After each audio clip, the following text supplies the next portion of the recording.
আর এখনই বাংলা এবার নজর রাখতে হচ্ছে ওয়েদার আপডেটের দিকে। আজও দক্ষিণবঙ্গে ঝড় বৃষ্টির সতর্কতা রয়েছে।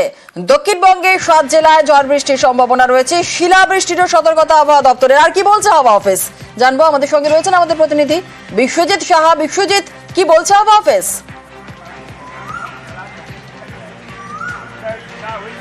দেখো, রাতেও বৃষ্টি হয়েছে, ঝড় বৃষ্টি দক্ষিণবঙ্গের বেশিরভাগ জেলাতে হয়েছে। তাপমাত্রা বেশ কিছুটা কমে গেছে, প্রায় 3 থেকে 4 ডিগ্রি সেলসিয়াস তাপমাত্রা কমে গেছে গত দুদিনের তুলনায়, এবং আরও তাপমাত্রা কমবে, অর্থাৎ আজ শনিবার এবং আগামীকাল রবিবার ঝড় বৃষ্টির সম্ভাবনা রয়েছে। আজ দক্ষিণবঙ্গের সব জেলাতেই বিক্ষিপ্তভাবে ঝড় বৃষ্টি, 30 থেকে 50 কিলোমিটার গতিবেগে দমকা ঝোড়ো বাতাস বইবে বিভিন্ন জেলায়। তবে সব থেকে বৃষ্টি বেশি হওয়ার সম্ভাবনা রয়েছে উত্তর ও দক্ষিণ 24 পরগনা এবং পূর্ব মেদিনীপুরে, এবং শিলাবৃষ্টি, বজ্রবিদ্যুৎ সহ বৃষ্টির সঙ্গে শিলাবৃষ্টির সম্ভাবনা রয়েছে বীরভূম, পূর্ব বর্ধমান এবং নদিয়া, মুর্শিদাবাদ, এই 4 জেলাতে। অর্থাৎ দক্ষিণবঙ্গের বেশিরভাগ জেলাতেই আজ বজ্রবিদ্যুৎ সহ বৃষ্টির সম্ভাবনা রয়েছে, এবং তার সঙ্গে দমকা ঝোড়ো হাওয়া। কলকাতাতেও সেই পরিস্থিতি হবে। সকাল থেকেই আমরা দেখছি আকাশের মুখ ভার কলকাতায়, আকাশ কালো করা, অর্থাৎ এখনো পর্যন্ত সূর্যের দেখা সেভাবে মেলেনি, এবং পাশাপাশি বৃষ্টি হচ্ছে, অর্থাৎ ঝিরঝিরে বৃষ্টি কলকাতাতে সকাল থেকেই আকাশ একেবারেই মেঘলা হয়ে রয়েছে, বৃষ্টিও হচ্ছে সকাল থেকে। বিশ্বজিৎ, আজ তো কলকাতায় ঝড় বৃষ্টির পূর্বাভাস তুমি যে বলছো, কিন্তু বিকেলে তো আইপিএল এর উদ্বোধনী অনুষ্ঠান রয়েছে, বিকেলেও কি বৃষ্টির সম্ভাবনা রয়েছে কলকাতায়? একদমই সকালের দিকে যেমন আকাশের মুখ ভার আছে, হয়তো বেলা বাড়লে হয়তো সূর্যের দেখা মিললেও তা আংশিক মেঘলা আকাশের সম্ভাবনা, অর্থাৎ পুরোপুরি পরিষ্কার আকাশ হবে এমনটা নয়। তবে বিকেলের দিকে কিন্তু আবার ঝড় বৃষ্টির একটা সম্ভাবনার কথা জানাচ্ছে, পূর্বাভাস জানাচ্ছে আলিপুর আবহাওয়া দপ্তর। অর্থাৎ সন্ধে রাতের দিকে আরো এক দফায় বা বজ্রবিদ্যুৎ সহ বৃষ্টি এবং দমকা ঝোড়ো বাতাসের সঙ্গে বৃষ্টি, বজ্রবিদ্যুৎ সহ বৃষ্টির সম্ভাবনা। অর্থাৎ বেশ, একেবারে অনেক ধন্যবাদ বিশ্বজিৎ। আর এর পাশাপাশি একটু বাঁকুড়ার দিকে আমাদের নজর রাখতে হচ্ছে। গরমে শীতের আমেজ বাঁকুড়ায় বৃষ্টিতে পাড়া পতন। আর কি অবস্থা রয়েছে পরিস্থিতি জানবো, প্রিয়ব্রত আমাদের সঙ্গে রয়েছে। প্রিয়ব্রত, বাঁকুড়াতে কি ছবি সকাল থেকে? দেখো, সকাল থেকেই শীতের মতো আমেজ যেমন ডিসেম্বরে হয়, মানুষজন কিন্তু যারা বেরিয়েছেন, নিতান্তই প্রয়োজনে বেরিয়েছেন, তারাই কিন্তু একমাত্র বেরিয়েছেন, এবং সেখানে যারা বেরিয়েছেন তারা যেমন ছাতা মাথায় দিয়ে রাখতে হচ্ছে এবং রেনকোট ব্যবহার করতে হচ্ছে, তার পাশাপাশি কিন্তু টুপি, মাফলার, সোয়েটার ব্যবহার করতে হচ্ছে, যেগুলো মানুষ ঢুকিয়ে দিয়েছিল। মাঝ মার্চেই তুমি জানো গত কয়েকদিন আগে পর্যন্ত বাঁকুড়ায় 40-এর কাছাকাছি পৌঁছে গিয়েছিল পাড়া, এবং সেই কারণেই মানুষ যেসব শীতের বস্ত্র ব্যবহার করেন সেগুলোকে কেচে কুচে, যাকে বলে যে ট্রাঙ্কে কিংবা ডিমানের নিচে ঢুকিয়ে দেয়, এবং সেগুলো কিন্তু আবার বার করতে হয়েছে, কারণ পাড়া পতন ঘটেছে। গত কয়েকদিন ধরে যেভাবে তাপমাত্রা চলছিল তার থেকে অনেকটাই কমে 25.2 ডিগ্রি সেন্টিগ্রেড গত 24 ঘন্টার তাপমাত্রা, এবং চীনে শীতের পাড়া পতন, বাঁকুড়াতে বৃষ্টি এবং তার পাড়া পতনের ফলে গরমে শীতের আমেজও রয়েছে, সেই ছবি আমরা দেখছি। অনেক ধন্যবাদ প্রিয়ব্রত। আসছি পরবর্তী খবরে। কলকাতা মেট্রো কি বেসরকারীকরণের চেষ্টা? প্রশ্নটা উঠছে কারণ সম্প্রতি মেট্রো চালক নিয়োগ এবং তাঁদের বেতনের দায়িত্ব বেসরকারি সংস্থার হাতে তুলে দেওয়ার সিদ্ধান্ত নেয় কলকাতা মেট্রো রেল। সেই মতো সংবাদ মাধ্যমে তারা বিজ্ঞাপনও দেয়, আর শেষমেশ ইউনিয়নের বাধায় সিদ্ধান্ত প্রত্যাহার।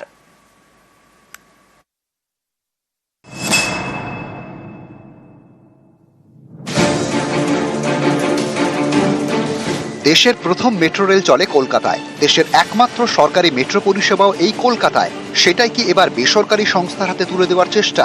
এই প্রশ্নটা উঠছে কারণ কলকাতা মেট্রো এই বিজ্ঞাপন। গত 7 মার্চ প্রকাশিত এই বিজ্ঞাপনে বলা হয়, কলকাতা মেট্রোর গ্রিন লাইনে ট্রেন অপারেটরের ব্যবস্থা করতে এজেন্সি খুঁজছে কর্তৃপক্ষ। আগ্রহী সংস্থাগুলিকে কলকাতা মেট্রো রেলের অফিসে যোগাযোগ করতে বলা হয়। এজেন্সির হাতে ট্রেন অপারেটিং এর দায়িত্ব দেওয়া মানে কলকাতা মেট্রো সরাসরি চালক নিয়োগ করবে না, তাদের বেতনও দেবে না, সেই কাজ করবে দায়িত্বপ্রাপ্ত বেসরকারি সংস্থা। প্রশিক্ষিত মোটরম্যান চাই, এবং ট্রেন অপারেটর এইভাবে বেসরকারি ভাবে যেটা হচ্ছে এটা যাত্রী নিরাপত্তার পরিপন্থী। ইন্ডিয়ান রেলে এরকম কোথাও নেই। সেই অর্ডার হয়ে গেছিল যে দিল্লি মেট্রো রেল কর্পোরেশনকে হাতে তুলে দেওয়া হবে। আউটসোর্সিং এর নাম করে এইভাবে ট্রেন অপারেটর নিচ্ছে, এবং এটা যদি কোনোভাবে সফল হয় তখন আস্তে আস্তে কিন্তু সমস্তটাই বেসরকারীকরণ হয়ে যাবে। মেট্রো চালক নিয়োগ ও তাদের বেতনের দায়িত্ব বেসরকারি সংস্থার হাতে তুলে দেওয়ার সিদ্ধান্ত। মেট্রো কর্তৃপক্ষের এই সিদ্ধান্তের প্রতিবাদে সরব হয় একাধিক ইউনিয়ন। বাধা পেয়ে শেষমেশ সিদ্ধান্ত প্রত্যাহার করে কলকাতা মেট্রো রেল। ক্রমাগত ইউনিয়নগুলি চাপ তৈরি করে এবং শেষমেশ দেখতে পাওয়া যায় যে 10 দিনের মাথাতে সেই বিজ্ঞাপন প্রত্যাহার করা হয় এবং প্রিন্সিপাল চিফ ইঞ্জিনিয়ারের তরফ থেকে নয়া বিজ্ঞাপনে তারা উল্লেখ করেন যে তারা এই সিদ্ধান্ত অর্থাৎ অপারেটর নিয়োগের সিদ্ধান্ত আপাতত প্রত্যাহার করছেন। গত 17 মার্চ ফের বিজ্ঞাপন দেয় কলকাতা মেট্রো। নয়া বিজ্ঞাপনে আগের বিজ্ঞপ্তি প্রত্যাহার করে নেওয়া হয়। আমরা মেট্রো রেলের মেন্স ইউনিয়ন সবসময় যে কোনো বেসরকারীকরণের বিরোধী। ট্রেনের পরিচালন ব্যবস্থা পুরো ভারতীয় রেলে সম্পূর্ণটাই রেল নিজে করে, কিন্তু এক্ষেত্রে আমরা দেখলাম হঠাৎ করে প্রশাসন হঠাৎ করে ট্রেন অপারেটরের বিজ্ঞপ্তি দিয়ে দিলেন। আমাদের চাপে প্রশাসন এটা প্রত্যাহার করতে বাধ্য হয়। কলকাতা মেট্রো রেল কর্তৃপক্ষের বক্তব্য, চালক নিয়োগের বিষয়ে দিল্লি থেকে আশ্বস্ত করা হয়েছে। রেলওয়ে রিক্রুটমেন্ট বোর্ডের মাধ্যমে কলকাতার মেট্রোর চালক নিয়োগ করা হবে। এই মুহূর্তে কলকাতা মেট্রোয় 4টি লাইনে ট্রেন চলে। ব্লু লাইন অর্থাৎ উত্তরে দক্ষিণেশ্বর থেকে দক্ষিণে নিউ গড়িয়ার কবি সুভাষ, ইস্ট ওয়েস্টের জন্য গ্রিন লাইন সেক্টর 5 থেকে শিয়ালদা এবং এসপ্লানেড থেকে গঙ্গার নিচ দিয়ে হাওড়া ময়দান, জোকা মাঝেরহাটের মাঝে পার্পল লাইন, নিউ গড়িয়া থেকে রুবি অরেঞ্জ লাইন।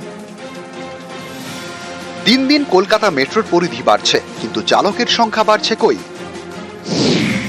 2022 সালে তথ্য অনুসারে কলকাতা মেট্রোয় 396 জন চালক দরকার, কিন্তু চালক রয়েছেন 250 জন, অর্থাৎ প্রয়োজনের তুলনায় 146 জন চালক কম। এই চালক নিয়োগের দায়িত্বই বেসরকারি সংস্থার হাতে তুলে দিচ্ছিল কলকাতা মেট্রো রেল কর্তৃপক্ষ। ইউনিয়নের বাধায় শেষমেশ তারা সিদ্ধান্ত প্রত্যাহার করে। আবির ঘোষাল, নিউজ 18 বাংলা। হাওড়ার বেলগাছিয়ায় পাইপ ফেটে ভোগান্তি, 20টি ওয়ার্ড জলহীন, আর জল কিনতে লম্বা লাইন। কলকাতা এবং হুগলি থেকে গিয়েছে জলের ট্যাঙ্ক, সেই সব জলের ট্যাঙ্ক পাঠিয়ে পরিস্থিতি সামলানোর চেষ্টায় হাওড়া পুরসভা।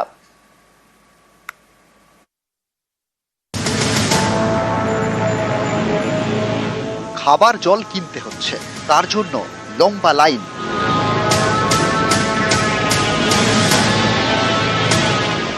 জল যন্ত্রণার এ ছবি হাওড়ার বেলগাছিয়ার। স্থানীয়দের দাবি, বৃহস্পতিবার সকালে ডাম্পিং গ্রাউন্ডের আবর্জনার চাপে মাটিতে ধস নামে, ফেটে যায় জলের পাইপ, হু হু করে জল বেরোতে থাকে। 15টি ওয়ার্ডে বন্ধ হয়ে যায় জল সরবরাহ।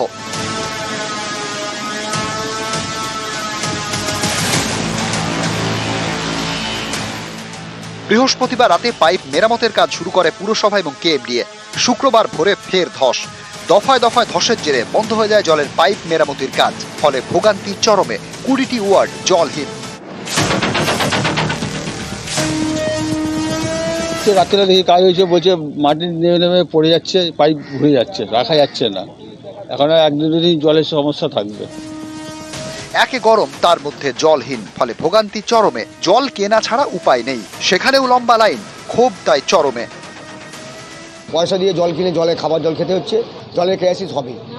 আর না আছে চাপাকল তো কবেই বন্ধ হয়ে গেছে, কিছু কারণে কিনবো, জল কিনে খাবো রান্না করার জন্যে। পাবলিক মরে যাবে তো গরমে, কিনে কি কত সম্ভব? কারোর পয়সা আছে, কারোর নেই।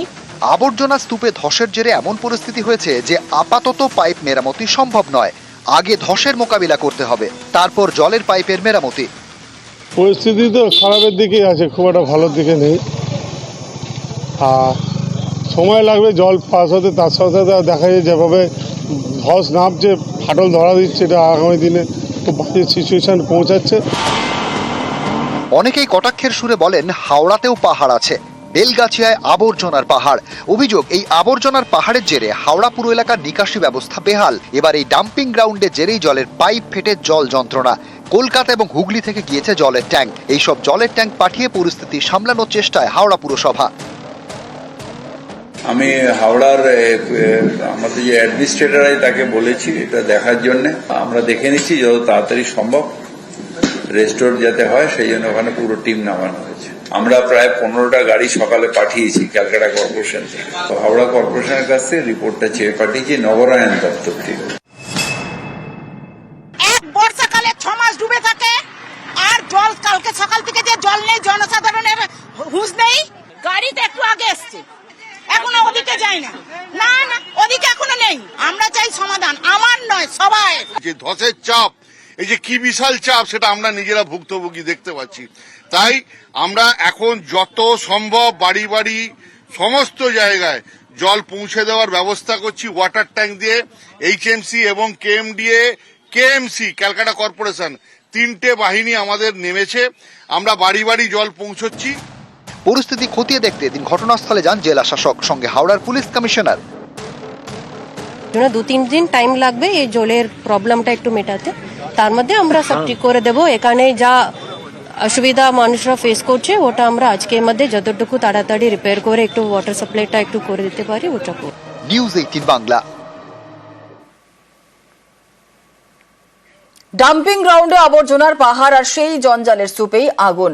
ডাম্পিং গ্রাউন্ডের পাশে ধস আর এর জেরে রাস্তায় ফাটল, ঘরের মধ্যেও ফাটল। হাওড়ার বেলগাছিয়ায় এই নিয়ে আতঙ্ক।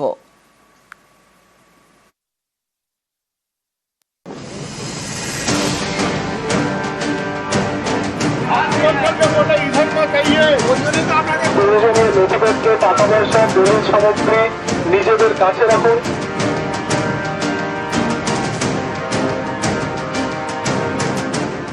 দেখে মনে হচ্ছে যেন পাহাড়ে আগুন লেগেছে, কিন্তু এটা পাহাড় নয়, ভাগাড়। হাওড়ার বেলগাছিয়ার ডাম্পিং গ্রাউন্ড। শুক্রবার সকালে এই আবর্জনার পাহাড় থেকে ধোঁয়া বেরোতে দেখা যায়। ভাগাড়ের পাশেই রাস্তা, জনবসতি। বৃহস্পতিবার এখানেই ধস নামে, রাস্তার নিচে থাকা জলের পাইপ ফেটে যায়।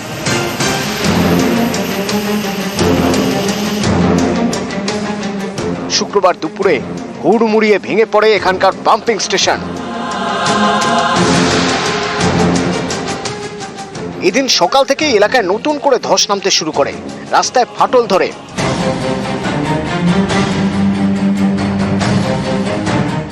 একাধিক দোকানে ফাটল দেখা যায়, অনেকের ঘরেও ফাটল। বিস্তীর্ণ এলাকায় ধস, তার উপরে আবার ফাটল। এ নিয়ে এলাকায় আতঙ্ক। কি হচ্ছে স্যার আপনি জানি না, আমরা দেখো ওই নিচন দিয়ে ফাটছে। হ্যাঁ, ভয় তো অনেক লাগছে, বাচ্চাদেরকে নিয়ে আমরা কোথায় থাকবো, গরিব মানুষ কোথায় থাকবো আমরা। আজকে সকাল থেকে হঠাৎ দেখছি এইভাবে প্রত্যেকটা বাড়িতে প্রতিটা রাস্তায় এরকম খুলে যাচ্ছে, অটোমেটিক দিয়ে ফেটে যাচ্ছে দেয়াল গাছ। প্রচুর ভয় আছে, সারা রাত আমাকে ঘুমাতে পারিনি। এই এলাকার সমস্ত লোক ভয়তে আতঙ্কের মধ্যে রয়েছে।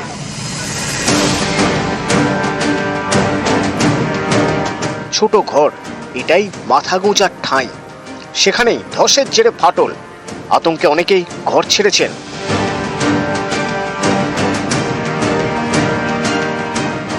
অনেক ভয় লাগছে স্যার, মানে থাকতে পারছি না আমরা। মানে কি গ্যাস দিয়ে মানে সেখানে দেখছি বাড়িটা পুরো হেলিয়ে যাচ্ছে, পুরো বাড়িটা ফেটে যাচ্ছে, রাস্তাটা উঠে যাচ্ছে। যাবার জন্য ভয় করছে যে কি করে যাব, না কখন কি ঘটনা কি ঘটতে পারে। এই যে ভাগাড়ের চাপ, জলের স্রোতে পুরো রাস্তা ফাটল ধরছে।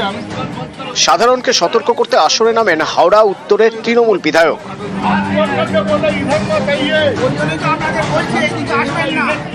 এটা বিশাল বড় অ্যাক্সিডেন্ট। অলরেডি এই ভাগাড় দেখছেন, ভাগাড়ে কিন্তু ধস নামা শুরু হয়েছে। সমস্ত দোকান, সমস্ত এখানকার নাগরিক পাবলিককে আমরা সরে যেতে, হাত জোর করে সরে যেতে অনুরোধ করেছি। বাঁচলে পরে জীবনে সবকিছু পাওয়া যাবে। ভাগাড়ে আগুন, ভাগাড়ের পাশে ধস। শুক্রবার ঘটনাস্থলে যান হাওড়ার পুলিশ কমিশনার প্রবীণ কুমার ত্রিপাঠী এবং জেলা শাসক পি দীপা প্রিয়া। যা আমরা একটু ইঞ্জিনিয়ারের সাথে টেকনিক্যালি কি একটু হচ্ছে আমরা তারপরে আলোচনা করে যা ব্যবস্থা নেব। If you have to shift, আমরা আশেপাশে একটু স্কুলগুলো দেখবো, দরকার পড়ে আমরা ওনাদেরকে ওখানে একটু শিফট করে এখানে যা কাজ করা ওটা আমরা তারপর শীঘ্রই করব। এলাকায় মাইকিং করে বিপর্যয় মোকাবিলা দপ্তর পরামর্শ দেয় প্রয়োজনীয় নথি, টাকা পয়সা নিয়ে নিরাপদ স্থানে যাওয়ার। বাড়িতে নিজেদের প্রয়োজনীয় নথিপত্র, টাকা পয়সা, দলিল সামগ্রী নিজেদের কাছে রাখুন। যে বাড়িতে যে বাচ্চা আছে এবং বয়স্ক মানুষ আছে তাদেরকে নিরাপদ স্থানে রাখুন। অযথা আতঙ্কিত হবেন না। নিউজ 18 বাংলা। হাওড়া জেলা প্রশাসন আপনাদের পাশে আছে।